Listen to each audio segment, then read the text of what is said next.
Well, and even if you're not a spiritual person, the architecture inside Mandir and its grandeur alone, no one is around you. Just imagine Beyonce and Destiny's Child say, "Baby, I love you." It'll make them talk like this? That's right, they can talk like this and come to the league. It requires a lot of concentration and hopes to make Houstonians more physically active.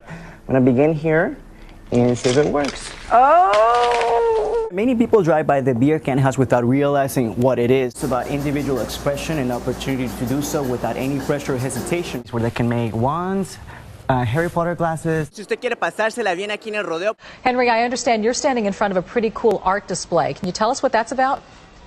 That's right, guys. This is Mi Mexico exhibit. I've got here one of the Belladonna dance members. The idea is to create small different parts, interlock them. Medio de decenas de niños. Henry ya reportando desde el centro de Houston. Aquí de hecho tengo un personaje invitado, es el Dr. Sus Delora. Take 2 ounces of this. You pour it right here.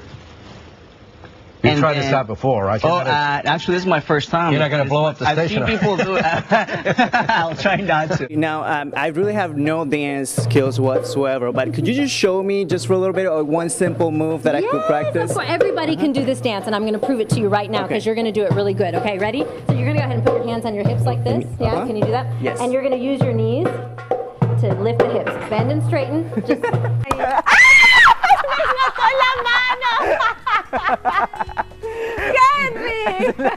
Bueno, esa era la reacción que yo quería. Come on into the picture. It's a remote control shark balloon. Yes, and we've got like 6 of those in the museum. Once we drop the ball, it takes a little spin because momentum and speed are defying gravity. Thank you so much for joining. That's so awesome. There is a misconception that all police departments have a full-time sketch artist like Ms. Gibson, when in fact there are actually less than 30 sketch artists around the nation.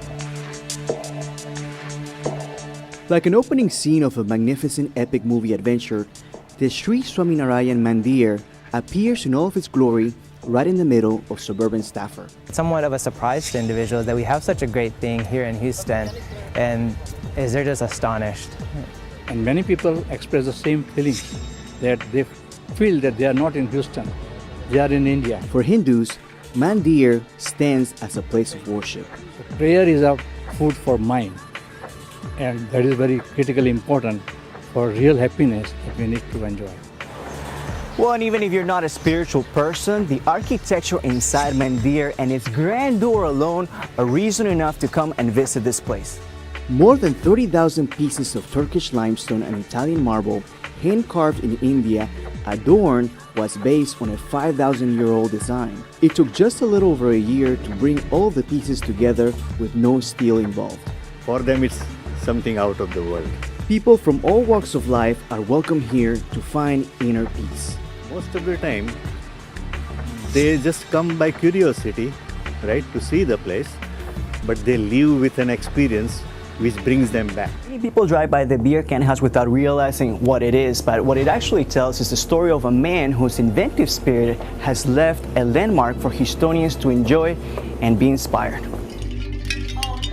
The beer can house kind of touches people's soul. If these walls could talk, they would slur their words. It's a symbol of Houston's can-do attitude. Nestled within a quaint neighborhood, the beer can house stands out as a living installation. It's a little 3-bedroom bungalow that's been covered in flattened beer cans. The tops and the bottoms have been strung together to make curtains. It was the vision of a man who was creative and who loved beer. Tell us a little bit about John. What was his whole plan? Was there ever a plan? He says there was no plan, but sometimes he lay awake at night thinking about what he was going to do the next day.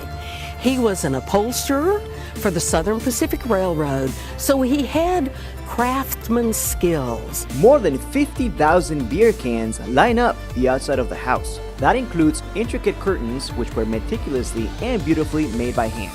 And if you were wondering, John and his friends drank all of these beers throughout the span of 18 years. Sip by sip, it became one of the city's most recognizable landmarks. It just reflects how entrepreneurial we are, how we risk everything. We're willing to take risks as a community.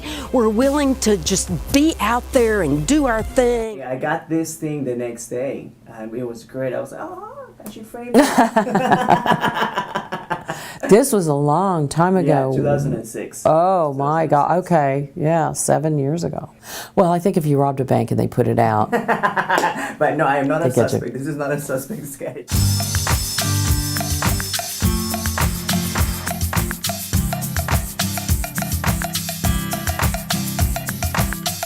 And so this is Kay trying to maneuver her way down the steps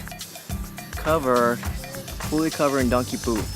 And Jeff next to me cannot hold it any longer and is wondering how much longer we have to get to the bottom. So there's our challenge. And oh yeah, and by the way, we're wearing flip-flops. And we're going to dinner. And we're going to dinner. So here we are in Bangkok. We're taking a tour of basically the river. And I've got here my dearest friend Vicente. Vicente, tell me what your reaction is to all of this.